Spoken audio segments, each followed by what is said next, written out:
What's up, everybody? There was some pretty shitty stuff going around on Twitter yesterday. I'm going to get into that in a few minutes, but big news out of the Levant today. There was a ceasefire declared. Um, the resistance says that there was a ceasefire by both parties, a secession, an ending of all military actions by the occupation army in all areas of the Gaza Strip, and a cessation of the movement of its military vehicles penetrating into the Gaza Strip. Bringing hundreds of trucks of humanitarian relief, medical, and fuel aid into all areas of the Gaza Strip without exception in the north and south. The release of 50 women and children of the occupation detainees under the age of 19 years in exchange for the release of 150 women and children of our people from the occupation prisons under the age of 19 years, all according to seniority. Stopping of air traffic in the south for 4 days, stopping of air traffic in the north for 6 hours a day from 10 a.m. until 4 p.m. in the afternoon. And during the truce period, the occupation is not committed to attack or arrest anyone in all areas of the Gaza Strip. Committed not to attack, rather, I'm sorry. And finally, insurance of freedom of movement of people from north to south along Salah el-Din Street. The PIJ has released a political statement saying that the occupation has finally succumbed to the will of the resistance by agreeing to the exchange deal. We previously said that the Israeli prisoners held by the resistance will not be released before the liberation of all Palestinian prisoners inside the jails. All of the terms of the exchange deal are in favor of the Palestinian people and their resistance, which was steadfast during the days of fighting. The occupation government accepted the exchange deal under duress. It is a retreat in the Israeli stance compared to the previously declared objectives of the aggression. The battlefield rather, had the decisive word in the prisoner exchange deal. So what does all of this mean? It means that the Israelis are getting their asses kicked and finally agreed to a reprieve, to a ceasefire, because they're tired of getting their asses kicked. This just shows that through force of arms and principled, dedicated, consistent resistance, you can move mountains.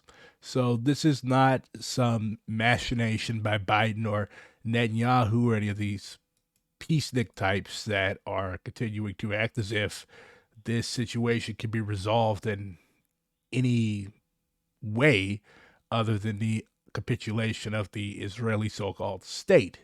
Okay, this is the fruit of the armed resistance and victory of the Palestinian people. Nothing more, nothing less. So, all power to them, and I hope they enjoy their reprieve. It was hard earned. So, what guides me? Like, everybody has principles. As they say in The Wire, every man got to have a code. So, I would say that I'm guided by the New African Creed. So, there's 15 points here. I believe in the spirituality, humanity, and genius of black people and in our new pursuit of these values. I believe in the family and the community, and in the community as a family, and I will work to make this concept live. I believe in the community as more important than the individual. I believe in constant I'm sorry. I believe in constant struggle for freedom to end oppression and build a better world. I believe in collective struggle and fashioning victory in concert with my brothers and sisters. I believe that the fundamental reason our oppression continues is that we, as a people, lack the power to control our lives. I believe that the fundamental way to gain that power and end oppression is to build a sovereign black nation. I believe that all the land in America upon which we have lived for a long time, which we have worked and built upon, and which we have fought to stay on, is land which belongs to us, collectively, as a people.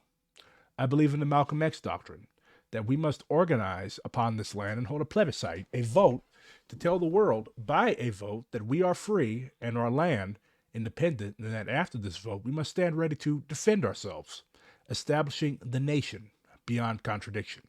Therefore, I pledge to struggle without cease until we have won sovereignty. I pledge to struggle without fail until we have built a better condition than the world has yet known, aka socialism. I will give my life if that is necessary. I will give my time, my mind, my strength, and my wealth because this is necessary. I will follow my chosen leaders and help them. I will help love my brothers and sisters as myself. I will steal nothing from a brother or sister, cheat no brother or sister, misuse no brother or sister, and these are important points, inform or no brother or sister, and spread no gossip. Inform or no brother or sister, and spread no gossip. I will keep myself clean in body, dress, and speech, knowing that I am a light set on a hill, a true representative of what we are building. Finally, I will be patient and uplifting with my brothers and sisters, and I will seek by word and by deed to heal the black family, to bring into the movement and into the community mothers and fathers, brothers and sisters left by the wayside. Now, freely and of my own will, I pledge this creed for the sake of freedom for my people in a better world, on pain of disgrace and banishment if I prove false. For I am, by the inspiration of our ancestors and the grace of our Creator, a New African. So that is BRG's creed, because BRG is a New African. And if you have no creed, you are basically a person that is cast upon the topsy-turvy ocean of life. So this is what I aspire to. This is what I adhere to in all of my dealings with people within the movement, and with all of my dealings in black people in or out of the movement. And the movement as a whole, not just the New African movement, but the movement for the liberation of people from the abominable situation in which we find ourselves, would benefit a lot from the application of some semblance of this creed. So, Malcolm is probably my number one political teacher. Okay, so if you talk about BRG, you're probably talking about something that Malcolm has taught BRG, because Malcolm was my first political teacher. He taught me before Marx did, before Lenin did, before Engels did, before even Mao did. Okay, so a major thing that I try to adhere to in my life and in my work with people is this excerpt here. Any little spat that they had, he's referring to the black and brown people at the Bandung conference. Any little spat that they had, they'd settle it among themselves. Go into a huddle. Don't let the enemy know that you have a disagreement. Instead of us airing our differences in public, we have to realize that we're all part of the same family, the same movement family. And when you have a family squabble, you don't get out on the sidewalk. If you do, everybody calls you uncouth, unrefined, uncivilized, and savage. If you don't make a problem at home, you settle at home. You get in the closet and argue it out behind closed doors. And then, when you come out on the street, you pose a common front, a united front. And this is what we need to do in the community, and in the city, and in the state. He says that we need to stop airing our differences in front of the white man, but in the context of the broader movement, which includes white people, we need to stop airing our differences in front of the enemy. Who is the enemy? Those who exploit us, those who exploit and are murdering the Palestinian people, anybody who is opposed to the task of national liberation for all nationally oppressed people and the liberation of the working class, the proletariat. So we need to stop airing our differences in front of the enemy. That's a principle that I try to adhere to. Like, you really, really, really have to piss me off before I just go in on you on the internet. Okay? So why am I saying all of this? You have the Merrimack 3 here. So you got the pigs who arrested comrades Ross, Walsh, and Sugarlis on Monday at approximately 7:54 in the morning. The Merrimack, New Hampshire Police Department received calls from employees at Elbit System, located at 220 Daniel Webster Highway, and they reported protesters were blocking the driveway, and there were multiple people believed to be up on the roof. The Merrimack Fire Department was dispatched as well due to a report of smoke coming from a roof. If you look at pictures of the action, there was no incendiary device, there was no bomb or anything ridiculous like that. It was literally a road flare. But reactionaries on the internet are saying that there was some type of attempt to blow the building up. This is not true. So if, regardless of your contradictions with the people who took part in this protest, it is extremely irresponsible to say that this was an attempted incendiary or explosive attack. So upon arrival, officers encountered a number of protesters blocking the driveway, voicing support for Palestine. They eventually vacated the roadway and allowed responding officers to access the property. Upon meeting with security personnel, Officers discovered the front of the building had been spray painted with red paint. Windows had been smashed, and at least one of the main lobby doors had been locked shut via a bicycle anti-theft device. Officers also confirmed that at least 3 people had gotten up on the roof. A group of officers assembled and were able to access the roof. 3 people were located and then arrested without incident. They were identified as Sophie Marika Ross, 22, of Housatonic, Massachusetts; Kayla Merritt Walsh, 19, of Cambridge, Massachusetts; and Bridget Irene Chagalis, 27, of Dayville, Connecticut. Evidence on scene suggests that the smoke was caused by an incendiary device similar to ones later located on one of the suspects. While clearing the roof, officers noted additional damage, which consisted of more spray painting, smashed skylights, and damage to HVAC equipment. Ross, Walsh, and Chagalis were all charged with riot, sabotage, criminal mischief, criminal trespass, and disorderly conduct. They were all held on preventive detention and will be arraigned in the Hillsborough County Superior Court South on November 21st, 2023 at 1 p.m. This incident is still under investigation. The Merrimack Police Department is being assisted by the Federal Bureau of Investigation, blah, blah, blah, blah, blah. So this is a pretty big deal. These protesters were connected with Palestine Action, a very good group that we all should support. Here's a very good picture of a comrade on the roof. The demonstration was at Elbit Systems of America, which is directly tied to manufacturing of devices and weaponry that has played a major role in the ongoing massacres and war crimes being committed against the Palestinian people. So a strike against Elbit is a strike that all people who stand for Palestine should be supportive of. So yesterday, Palestine Action US released a statement saying that as millions in Gaza continue to spend the week under tarps without food, water, and medical care, 3 actionists are accused of taking practical steps to remediate their suffering. They should not be locked up for this. They should be celebrated. As of now, our 3 comrades have been handed a slew of trumped-up charges and are being held on preventive detention without bail on a hearing. Even with the phony charges, there is no precedent for this in the free state of New Hampshire. This is political targeting. I am inclined to agree. So yeah. You would figure that the entire left would be out in support, right? Wrong. This guy isn't a leftist. His name is Drew Pavlo. He is an asshole from Australia. I mean, I guess that goes without saying. Australia and asshole are kind of linked, cheek to jowl.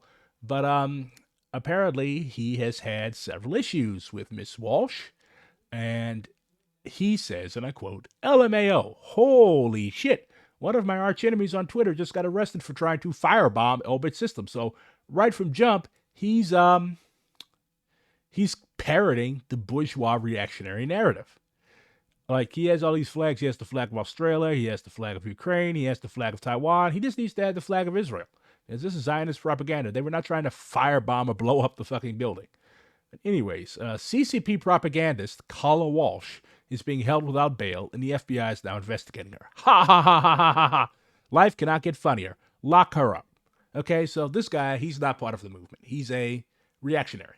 He's a reactionary liberal. He's not a communist. He's not a leftist. He's not an anarchist. He's not an abolitionist of any type. He is a supporter of American imperialist war goals in the Middle East and in East Asia. So this guy's not a friend. But a lot of people are parroting the rhetoric of this guy, Mr. Pavlo, who is not a friend of the movement. Why? Personal spite. Let's investigate a little bit. So, my own Twitter feed. Let's scroll down, scroll down, scroll down, scroll down, scroll down. So, yeah. This is a sign that I post too much. But I started talking about this yesterday. So, here we go. I said, I quote retweeted Mr. Pavlo, and I said that this sentiment is monstrously unprincipled. Me and Walsh aren't the closest of friends. She actually has me blocked over a political disagreement. Actually, I think we have each other blocked. We disagreed a bit over China a few months ago. Right now, that really doesn't matter. That doesn't mean that I want to see her sitting in prison after a principled stand against the arms industry. She and her comrades warrant a defense from the forces of the left, as do all political prisoners. Calling for state repression against someone simply because you have political disagreements is liberal pig work. And then I go on to say, when leftists get arrested, it is our task to offer full support even if we disagree with them on other things. Critiques can wait until they can actually be spoken with in private and they don't have the state hanging over their head. Immediately after an arrest is not the time for public critique and rhetorical points. Malcolm taught that we resolve our differences in private, not in public in front of the enemy. Back to Malcolm. Instead of airing our differences in public, we have to realize that we're all the same family. And when you have a family problem, a family squabble, you don't get out on the sidewalk. If you do, everyone calls you uncouth, unrefined, uncivilized, and savage. If you don't make it at home, you settle it at home. You get in the closet and argue it out behind closed doors. And then when you come out on the street, you pose a common front, a united front.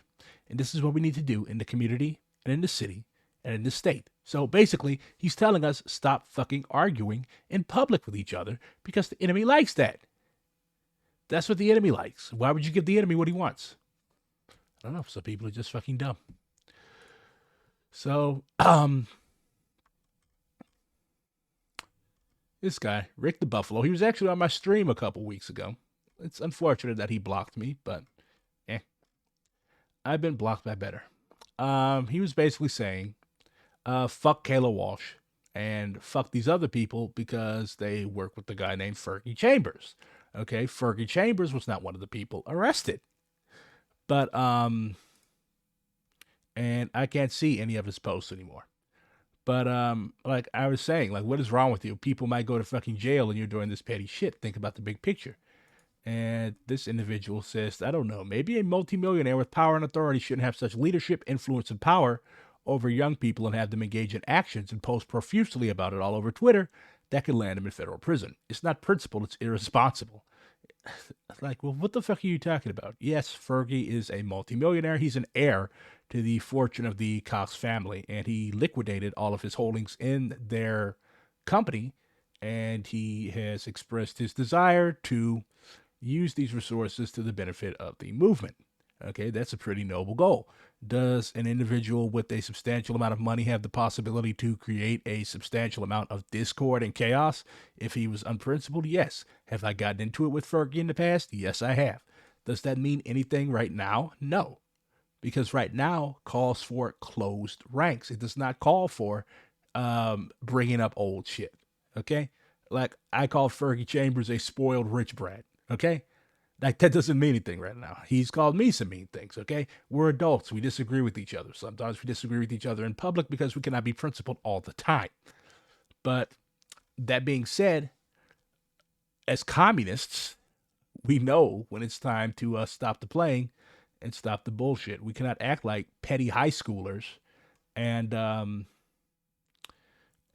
act as if our personal feelings are the only thing that matters, because the Palestinian people demand unity. Like, they demand the solidarity movement in the West actually have his shit together, get his shit together. This individual goes on to say that he, meaning Rick from Decolonized Buffalo, has every right to be pissed off with white settler folks, fed-jacketing him and engaging in racist tropes and supporting other settler nationalists.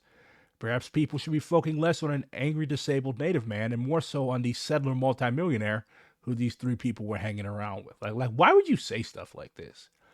Okay, yeah, Fergie occasionally flies off the handle and calls people feds.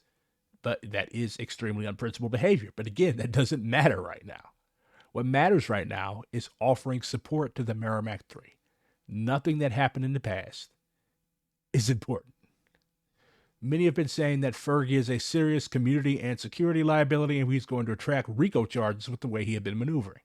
Okay, like, this isn't a criticism. This is like some "I told you so" bullshit. Like, where are we? Are we adults taking part in a liberation movement, or are we children? But people would rather kiss his ass for funding than hold him accountable for potentially influencing these three people to engage in an action that could potentially land them in federal prison. So you're basically saying that these women have no agency, they have no autonomy, that they're basically just like zombies that are under the control of this one white dude. That is very misogynist and chauvinist. unless you're being bankrolled into foolish adventurism by Fernie Chambers, then no, you will not be getting arrested. Like, bro, somebody can come and drag me off the stream just because I said the word Hamas once. Okay? Like, the state does what it wants to do. Okay? The state does not always abide by the law. The state does not always abide by the rules, especially when colonized people are concerned. And this is also important. If your first impulse is to blame anybody other than the pigs for busts at or after an action, you need to grow the fuck up and get some study and discipline. We are not each other's enemy. The Palestinian people need us united, not at each other's throats. Yes, I do blame the violent, predatory settler millionaire, LARPer, who fed jacketed my friends. Like, was there any actual harm to your friends as a result of Fergie being unprincipled and labeling him a Fed? I mean, yeah, I would advise Fergie not to do that in the future. But, like, okay, like, that's a tertiary contradiction. The comrade says we should avoid petty squabbles so that we can work together to take action against Israeli apartheid. People are being massacred in Palestine. I literally do not care about your drama. Like, that's how an average, ordinary, everyday activist feels. Then this individual says that this is just reckless. Whatever happened to self-criticism? You people keep pushing naive people into poorly led activist spaces just for them to be ruined shortly after. How an org is run matters. Leadership is important. Risk management is vital. Yes, I agree. As this individual says, they have experience organizing. My own experience organizing has led me to the same conclusion. But my experience organizing, especially in the aftermath of the Ferguson uprising, which took place in my city, has led me to also believe that talking shit in public and squabbling in public is not to anybody's benefit except the enemy's. Like, you want to talk about what puts people in prison? It's squabbling and fights and stuff like that leads people to dry snitch, or even in many cases, snitch. Like, I'm from St. Louis. People have gotten killed over this stuff. Okay, people have gotten jumped over this stuff. This stuff is serious. Like, the thing is that people who rarely, if ever, leave the internet, they think this stuff is a joke. It's not. Like, when your three comrades are in jail, and I understand that many of you have not organized with either of these people. I certainly haven't. Okay, like I said, one of them has me blocked. But that does not mean that I think they should rot in prison for 15 to 30 years. Okay? Like, if you're agreeing with this guy, Miet Kalawash's sentencing hearing, she is going to prison for a long time. Like, if you are inadvertently giving ammunition to this dude, this asshole, like, you need to do some self-introspection, okay? Like, people are saying that they did something for clout and it escalated into their arrest. That's all there is to it. We literally have hundreds of more revolutionary comrades who aren't white and attention-seeking in jail right now. I don't think the comrades were attention-seeking. I think they wanted to help shut down Elbit Systems. Like, this organization, Palestine Action, it actually originated in the United Kingdom. And they have had very, very successful actions over there. And it was just recently, after the 7th, brought to the United States. So there is grounding in the real world of what they're doing. So, yeah, and I'm not saying that you have no right to criticize, okay? Criticism is good. And if somebody is a principled activist, they will adhere to the correct aspects of your criticism. But nobody is obliged to sit and listen as you try to demoralize people or downgrade their work simply because, like, the reason why I see a lot of comrades attacking these people is it comes down to the fact that they're white. Like, it cuts both ways. Like, okay, we acknowledge that the white left has generally been trash in this country. Okay, that's not bullshit. That's history, yeah? So, do we want white people putting their bodies on the line? Do we want white people actually taking steps to fix the problems, the many, many problems that their people have caused? Yeah. But then you turn around, and when they do something like this, you call them LARPers, and you imply that they deserve to rot in jail because they're white. Like, that's not principled at all. And that just shows that, like, this whole postmodern, like, lived experience woo bullshit, like, it's not rooted in anything but revenge fantasies and hatred. Like, I'm sorry, but sitting around and complaining about white people is not liberating anybody. Okay? What's liberating people, what's starting to help liberate people, is actions like this and working with our white comrades, criticizing them in a principled manner, sharply if need be, but just writing them off and throwing them into prison. Like, no, we do not need any more political prisoners. We do not need any more political prisoners. That's why I say free the Merrimack 3. That's why you should be saying free the Merrimack 3. But people have to get out of this little bag that they force themselves into. Like, if it's done by white people, it's inadvertently garbage. Like, that's not a very good way to do politics. Even Malcolm grew out of that stuff, okay? So we have to be big people. We have to respect and cherish our allies if they're serious allies. How do you differentiate between a fake ally um, and a real ally? Like, people that are actually putting their bodies on the line. Like, this is a multi-billion-dollar corporation, yet here they are storming heaven. This is an action that's pretty dope. Like, the Palestinian people themselves in Gaza and the West Bank have applauded things like this. So who are we in our Western academic comfort to be like, oh, these white people are no good? Like, bruh. If the Palestinians say it's dope, I say it's dope. And you have this individual, New York State representative serving the town of Merrimack. This action also attracted the attention of a United States senator from New Hampshire. So this is a very widely publicized action. People are criticizing the comrades for seeking publicity, but like, what are you going to do as an activist if you have no publicity? So Mooney says that this morning, Merrimack PD swiftly acted to put an immediate stop to these individuals committing felonies at Elbit Systems Limited. These individuals published video recordings of their crimes in Merrimack on a pro-Palestine handle on X. Thank you, Merrimack Police Department in Elbit, for all you do. And yeah, Israeli flags all over the place. This is their website. So, do I have critiques of the action? Of course I do. But am I going to publish them as these comrades sit in jail? Absolutely not. No, somebody else blocked me. Whoop-de-fucking do. So, like I said, criticism of tactics is good. Unprincipled dunking and mockery motivated by personal dislike isn't.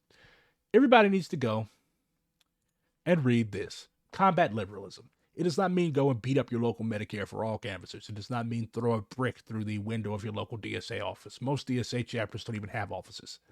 But it means, like, you have to combat the petty bourgeois selfishness within yourself, the liberalism, the petty bourgeois attitude that would lead you to say something stupid like fuck Calla Walsh after she's been arrested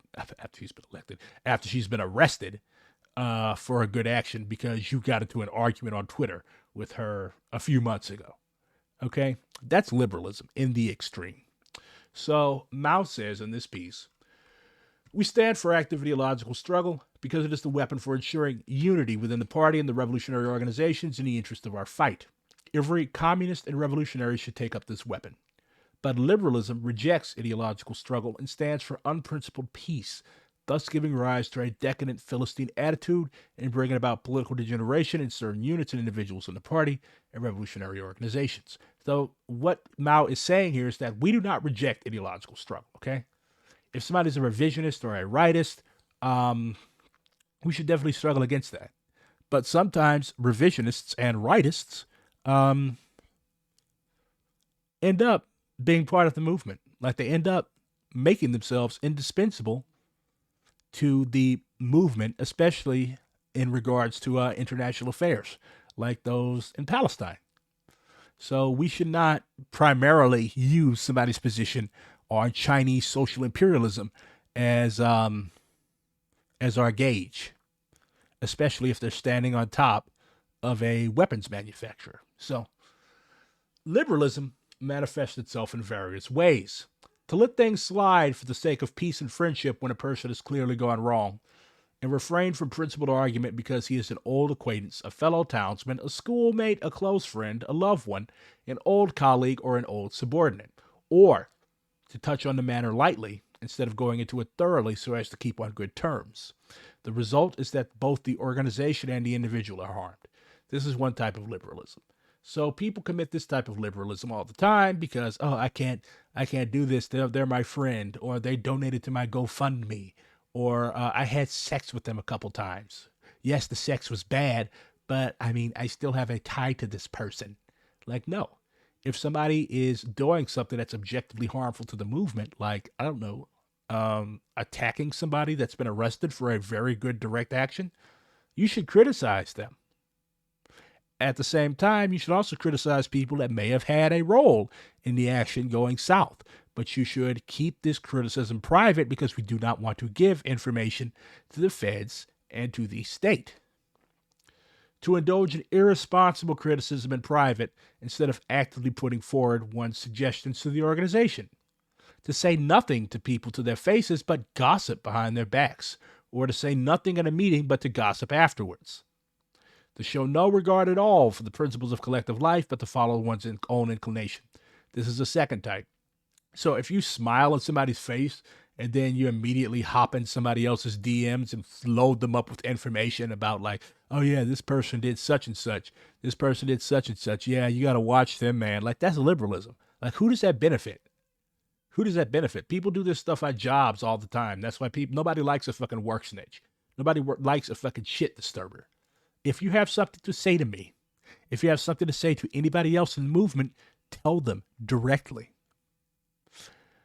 To let things drift as if they do not affect one personally. To say as little as possible while knowing perfectly well what is wrong. To be worldly wise and play safe and seek only to avoid blame. This is the third type. So if somebody has a bunch of Twitter followers or a big YouTube, or they have a bunch of money, or they have something else, and you're afraid to challenge this person because they have a lot of social capital and clout, that's a form of liberalism.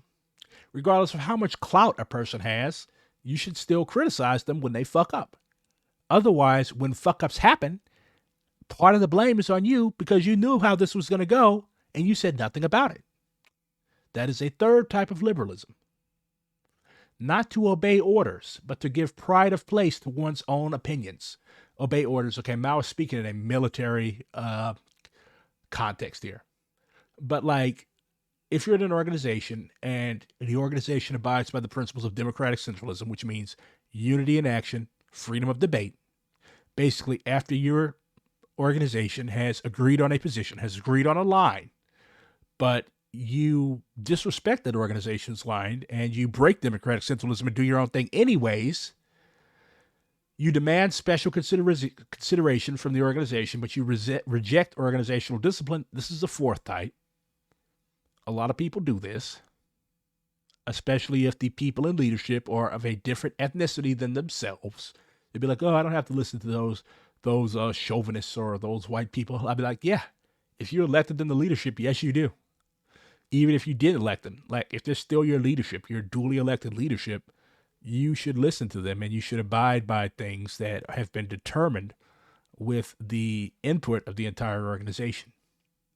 Now, if a line is objectively horrible, you can continue to struggle it within the organization, but ultimately, you still have to be a good comrade and you still have to adhere to lines determined by an organization until the said line is rejected through struggle. This is really important. To engage in personal attacks, pick quarrels, vent personal spite, or seek revenge, instead of entering into an argument or struggling against incorrect views for the sake of unity or progress or getting the work done properly. This is a fifth type. A lot of people do this in the Twitter sphere.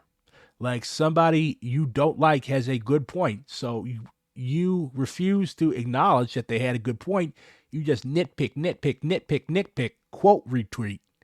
I will not be able to say that. Quote retweet. And generally just start shit. Or you block them so that you can continue to talk shit about them behind the fucking block. Like, that's cowardly. But a lot of people do this. A lot of people were doing it last night. To hear incorrect views without rebutting them, and even to hear counter-revolutionary remarks without reporting them, but instead take them calmly as if nothing had happened. This is a sixth type. People make allowances for reactionary views held by their friends all the time. And then when their friends are called on them, they either ignore it or they downplay it, or they even defend reactionary views that they would not tolerate in anybody else, but they tolerate them in their friends. To be among the masses and fail to conduct propaganda and agitation and speak at meetings or conduct investigations and inquiries among the masses and instead be indifferent to them and show no regard for their well-being, forgetting that one is a communist and behaving as if one were an ordinary non-communist. This is a seventh type of liberalism. So if you're really, really down for Palestine on Twitter, you should be really, really down for Palestine at your Thanksgiving dinner. You should be really, really down for Palestine at work, provided it doesn't get you fired. Although people have been fired just because they're Palestinians, so that's really no excuse. Like, if you're really, really down for preventing genocide, you should be shouting this from the hilltops in real life. Like, your family should know you as the Palestine person. To see someone harming the interests of the masses and yet not feel indignant or dissuade him or stop or reason with him, but to allow him to continue. This is an eighth type. So people come out of the woodwork to denounce these abusers and manipulators and other no good, sorry ass dudes after they have been denounced thoroughly by people braver than themselves in public. Like, as soon as you find out about this stuff with evidence, because a lot of people also like to talk shit without evidence, as soon as you find out about this stuff, you should be broadcasting this from the hilltop. What do you think bombard the headquarters means? You backpocket it until it's politically expedient for you to do so? That's how bourgeois politicians act. If you see somebody hurting people and fucking up the movement or fucking up the org, you need to say something. Otherwise, when they are eventually knocked down, and they're going to be knocked down eventually, nobody can do this shit forever, you are going to have your ass in the fire too, because you knew about this and you said nothing. To work half-heartedly without a definite plan or direction, to work perfunctorily and muddle along. So long as one remains a monk, one goes on tolling the bell. This is a ninth type of liberalism. Be passionate about your work. Don't just do stuff because this is my chore, this is my thing I have to do. You should be excited to go to meetings. You should be excited to go to actions. If you're not excited, there's something wrong. And you need to take measures to change that internal culture that's boring the fuck out of you. Because if you have half-hearted effort, that's going to reflect in your work, and the masses and the people that you try to organize are going to, they're going to see that shit, and they'll be like, well, if you don't give a fuck, why should I give a fuck? To regard oneself as having rendered great service to the revolution, to pride oneself on being a veteran, to disdain minor assignments while being quite unequal to major tasks, to be slipshod, lazy in work, and slack in study. This is a 10th type, okay? Nobody gives a fuck you were in Minneapolis in 2020, okay? Nobody gives a fuck you were in Ferguson in 2014. Nobody gives a fuck you were at Standing Rock. Nobody gives a fuck you were at Occupy. What are you doing now? How have you synthesized these experiences to help the movement now? Otherwise, all you're doing is bragging and trying to manipulate people and posture as a revolutionary veteran when in reality you don't know shit. You were shit at Standing Rock and you're shit now. You cannot foist yourself off on people as a revolutionary elder if you do not carry yourself as such. Nobody cares that you were in the new communist movement back in the 70s. What did you do then and what are you doing now? What lessons did you learn then that are applicable to us now? That's what people want to know. To be aware of one's own mistakes and make no attempt to correct them, taking a liberal attitude towards oneself. This is an 11th type. So if you criticize people for doing things that you do all the time, like if you criticize your comrade for smoking weed, which you should not be doing, okay, everybody smokes weed, as long as it's not inhibiting their ability to function, you shouldn't give a fuck. Like, that's one thing that orgs should not be doing, like delving deeply into people's personal lives and private lives. Like, I don't care who you fuck. I don't care what you smoke. As long as you come to meetings, as long as you show up to actions and you do the work well. That's all that matters. Because an organization that tries to meddle in its members' personal lives usually ends up turning itself into a cult. A hyper-centralized, hyper-abusive type group. So if you know that you drink like a fish Okay, you show up to work drunk, you drive drunk, you do everything drunk. When you're not drunk, you're shaky. And who are you to jump down somebody else's throat because they smoke weed every now and then? Who gives a fuck? Everybody has their vice. I smoke cigarettes. I wish somebody would come up to me and demand I stop smoking. Like, bro, these are my fucking lungs. We can name more, but these 11 are the principal types. They are all manifestations of liberalism. Liberalism is extremely harmful in a revolutionary collective. It is a corrosive which eats away unity, undermines cohesion, causes apathy, and creates dissension. It robs the revolutionary ranks of compact organization and strict discipline. It prevents policies from being carried out and alienates the party organizations from the masses, which the party leads. It is an extremely bad tendency. Liberalism stems from petty bourgeois selfishness. It places personal interests first, in the interests of the revolution second, and this gives rise to ideological, political, and organizational liberalism. People who are liberals look upon the principles of Marxism as abstract dogma. They approve in words of Marxism, but are not prepared to practice it or practice it in full. They are not prepared to replace their liberalism with Marxism. These people have their Marxism, but they have their liberalism as well. They talk Marxism but practice liberalism. They apply Marxism to others, but liberalism to themselves. They keep both kinds of goods in stock and find a use for each. This is how the minds of certain people work. Liberalism is a manifestation of opportunism and conflicts fundamentally with Marxism. It is negative and objectively has the effect of helping the enemy. That is why the enemy welcomes its preservation in our midst. That's why the cops love to see activists talking shit on each other. Okay? Like all those little tweets and shit, those little funny little clever quote retweets and stuff that you make. Look at the likes. I guarantee you're going to see assholes like Drew Pavlo liking them. Why? Because they want to see dissension in the movement. They know a united movement poses a threat to them. A fractured movement where everybody's at everybody else's throats, that is good for them. They can benefit from that. They can pay people off. They can pry people away from each other. They can have people doing why I left the left moments. Okay? That's what the enemy likes. Do not give the enemy what he likes.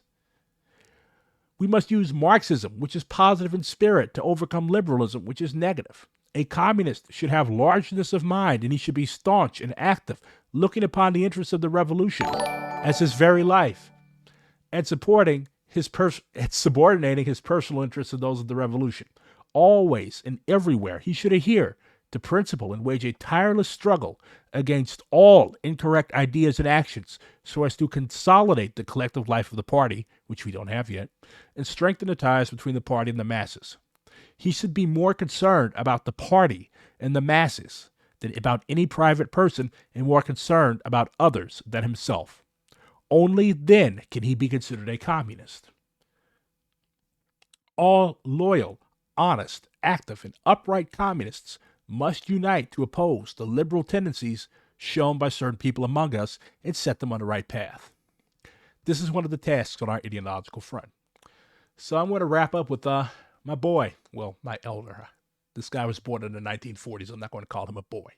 But this is a talk on security with Jay Sakai and G20 Repression and Infiltration in Toronto, an interview with Mandy Hiscox. I'm going to link this in the YouTube description.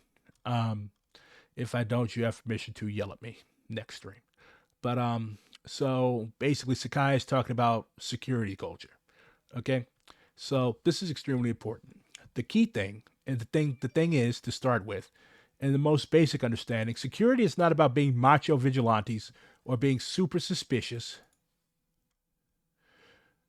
or having techniques of this or that. It's not some spy game. Security is about good politics.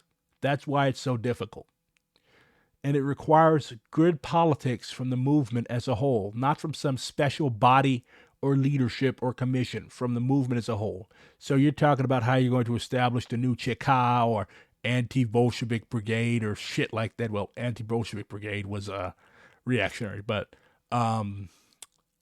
you had people that were in the Communist Party whose job it was to ferret out so-called anti-Bolshevik brigaders. So If your notion of security is just shooting people, you have no business anywhere around security. When we say good politics, what is that? Everybody will say that they have good politics. So really, this cannot be assumed. It absolutely has to be broken down. Or, as the congregation always shouts back at the Baptist preachers, make it plain. So we're going to try and make it plain as much as we can here. First of all, good politics is not the ideology you may or may not have learned from reading a book of Marx or Proudhon or someone like that. That's good as part of your education, part of politics. But that's not sufficient. In terms of security, that and $2 will get you a cup of coffee. That's about it. Security demands a higher level of politics, a level of practice and experience in all three of its aspects. So if all you do is quote retweet people on Twitter or argue with people on Twitter, like, you don't know anything about security culture. Just reading this alone will not teach you about security culture. It'll give you some pointers, but you're going to learn about security through practice. It demands individual experience, collective experience, and historical experience melded into one knowledge. And that may be a lot for us, but it's just part of life. It's what's demanded of us to do this work.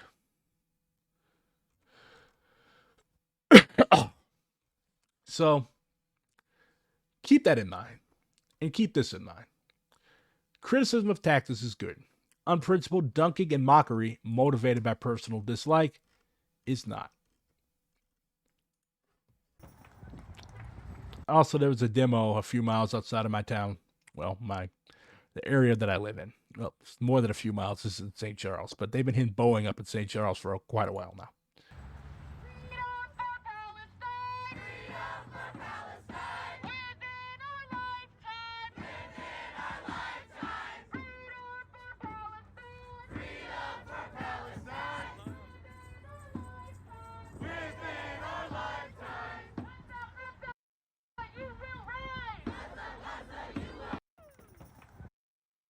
Oh yeah. Oh yeah. You also have this guy. He used to work for Obama.